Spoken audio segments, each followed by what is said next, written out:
Now you got me again, so sorry about that. I was going to get Rod to do this one again, but I thought, well, hang on, I've already had him do a couple of things. So I can't keep loading you up too much. With R&D, we've got a couple of major projects that we work on. It doesn't mean that's the only area we work in RD&E. We've already covered a number of things in the other presentations where we get involved in research and development. We don't know you have to do it, but we certainly have input in assisting others identify what priorities should be. These are the two main issues we have. The first one is the AGSOC Research and Innovation framework, which was developed several years ago. There's a national framework. They're relatively easy to put forward in terms of a single commodity area. They're a little bit more difficult. In fact, they're a lot more difficult when you work in the cross-sectoral space. So we've been tasked with developing the National Plant Biosecurity Cross-Sectoral RD&E Implementation Strategy, and we'll talk a little bit more about that later. The other initiative is the Plant Biosecurity Research Initiative, which again is a cross-sectoral plant biosecurity RD&E initiative. Both these programs are cross-sectoral. If something belongs to a single commodity or is outside plant biosecurity, those things need to be managed appropriately by those research organisations. Our role is trying to facilitate and improve the collaboration of cross-sectoral sensors focused on plant biosecurity. So that PBRI initiative,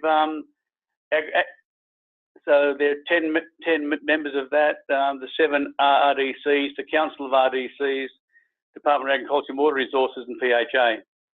So we're part way through a program, a 3-year program on that, and I'll expand on that in just a moment. But just going back to the AGSOC framework document, I think this is some of the information that was initially available when the framework was established. I just wanted to point out a couple of things. Not so much the first dot point, which is about innovation and improving productivity. It's more the second one around facilitating greater coordination across a really broad group of organisations, including all Australian governments, CSIRO, research development corporations, industry, and the university sector. And most of you that have had anything to do with the university sector realise that's a very fragmented sort of group. There's not a collaborative arrangement between them, and most of them are pretty competitive with one another in trying to source not only students but also research funds. It doesn't mean, however, that universities aren't a really important source of capacity for doing RD&E. And in fact, if we look at it more broadly, the state governments and universities are probably the main providers of those capacities at the moment. So we really need to work across that sort of space. So at the end of the day, what the strategies try and do is identify some gaps, identify some overlaps, identify where things are fragmented, try and pull things together, but again, give those organisations the opportunity to consolidate certain activities that they want on a geographic basis. One of the issues we do have, however, in plant biosecurity is we need to have, if you like, a number of facilities to allow us to diagnose pests and diseases on a pretty regional basis. So in our case, we want probably facilities in most of the states and territories. So it's a little bit different to just consolidating certain activities in certain commodities in certain geographies. So what we've been doing with this area, and I've got the 2 photographs on the right. Rod had to explain to me what the top one is. So I'll let you think about that for a few minutes, and then Sharon will know what it is, but that's beside the point. But we'll come back to you about that in a minute. So we've talked for a while now about rewriting the strategy that we launched back in about 2013 or 14, I think. Rod and I will be doing a lot more consultation with those groups we talked about before. So it's all the governments, it's CSIRO, it's RDCs, it's industry, it's all the universities, to try and refresh that strategy. And we'll be doing that over the next 6 or 8 weeks because I really want to get this finalised by the May General Meeting. We've done some work across the viticulture industry, and that covers not only grapes but also table grapes and dried fruit. There are a number of recommendations out of that we're looking at the moment, and we have to have those recommendations implemented by third-party groups. So it'll be interesting to see how we actually prioritise those and go forward. We're about to do a nematology inventory. There are some areas of science where we're probably in the process of losing a bit of capacity, and we think that in the nematology area may in fact be one of them. And that top photograph is actually the mouthpiece of a nematode. Now, I thought it was a flower of some kind at one stage, but apparently I was wrong. The bottom one is just a fusarium, which relates to the last point. We've been planning to do a fusarium workshop for a while. As some of you would appreciate, fusarium is a very broad genus, and it is significant across a number of commodity groups, grains, horticulture, quite a number. And I think it's worthwhile having a really good look at how the science of fusarium is being managed and how we might be able to coordinate that or focus things a little bit better. The workshop will be held in conjunction with the Australasian Plant Pathology Society conference, which will be held in Melbourne. I'll talk a bit more about that in a moment. So PBRI, so we started talking about working more closely with a cross-section of research and development corporations in 2016. With the assistance of Hall Innovation, we actually got a consultant involved to sketch out a possible way forward for us, which was good. We sorted that out probably in late 2016, early 2017, but it took us a while to actually get everybody around the table together and actually employ a program director. And that program director, Dr. Joe Luck, was employed in June 2017. It was from that date on, really, that we've been trying to be more active. And you can see a timeline there of activities, which includes not only establishing websites, but certainly developing a strategy, working on key focus areas. And we've done a few things more recently. You see a few more of those little flags towards the end of 2018. We signed a memorandum of understanding with Better Border Biosecurity from New Zealand. They're quite a similar organisation. They're structured about the same way. They've got members, but they don't have a bank account. They're not an entity as such, and neither is PBRI. We were very conscious of not creating structures and establishing costs. We just wanted to establish a facility to coordinate and collaborate from an R&D perspective. So Better Border Biosecurity, or B3, actually the members of B3 are MPI and the Department of Conservation, so two government departments, a number of Crown research institutes like Landcare, Bioprotection and Plant and Food Research, so they're quite similar. The other thing we've done is agree to run a symposium. I'll talk about that in a moment. And we ran a very successful Xylella and brown marmorated stink bug workshop in Sydney with input from New Zealand, a number of Australian industries coordinated by PBRI.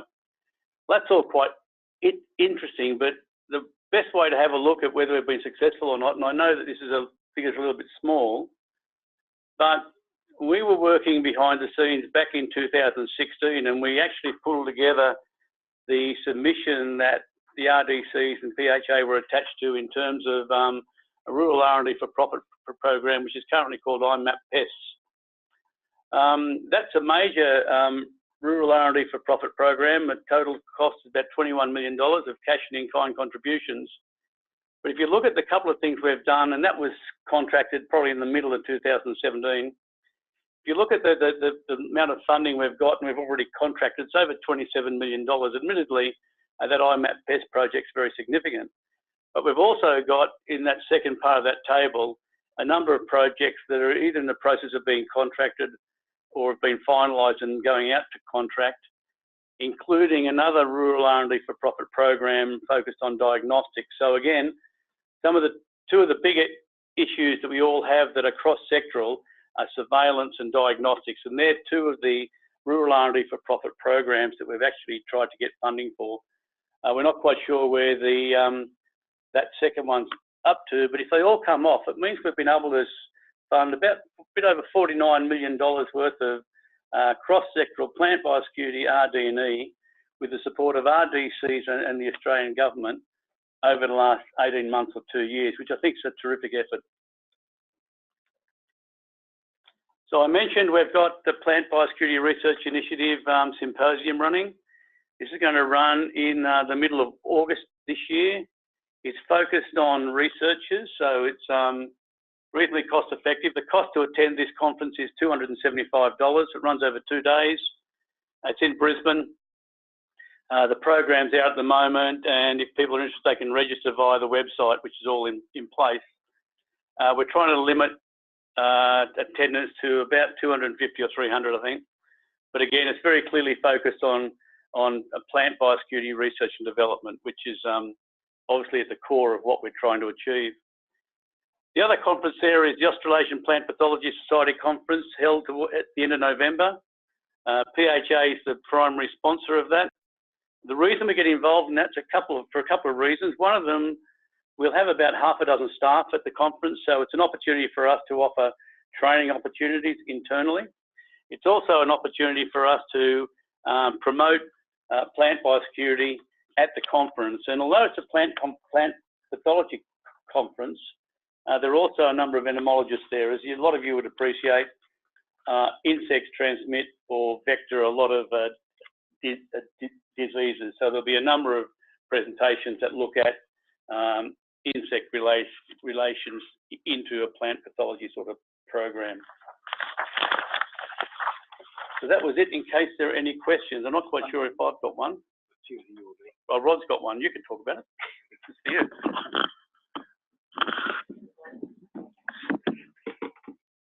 Thanks, Greg. So we've got one question in, is how will the RD&E work in the national process and PHA be connected to the development and implementation of the NBC research roadmap on fruit flies that will be developed starting next week? Need to avoid duplication at all costs. So one of the beauties of PHA being in the unique position it is that Greg chairs the AGSOC RD&E committee, the cross-sectoral strategy just mentioned. He also, Bree Sims, chairs the PBRI committee. He also attends NBC, and so therefore is engaged with the NBC R&D discussions. I think it's just for members' update, NBC are undertaking 2 lots of research and in discussions at the present time. Through the IGAP2, there was a suggestion that NBC should look at developing a R&D program for plant biosecurity at the sort of policy strategic level, and that's been led by Malcolm Lett from Queensland, and that's on the NBC agenda for next week. But also with the Fruit Fly Council, we have the R&D strategies, and as some of you may be aware, there is Darryl put together a combined R&D strategy combining the research strategy from the Regional Fruit Fly Council and also the PBRI, Plant Biosecurity CRC research strategy. And that's one of the documents that's going to be reviewed in the upcoming National Fruit Fly Council work plan. And it's one of the symposiums that's going to be held probably latter half of this year. So one of the things that we're very conscious of at PHA is that there is limited funding for all of these activities. And so through those connections we have with all of those different arrangements that I've just mentioned, we'll ensure that as far as possible, duplication is avoided. Thanks, Rod. And thanks for the question.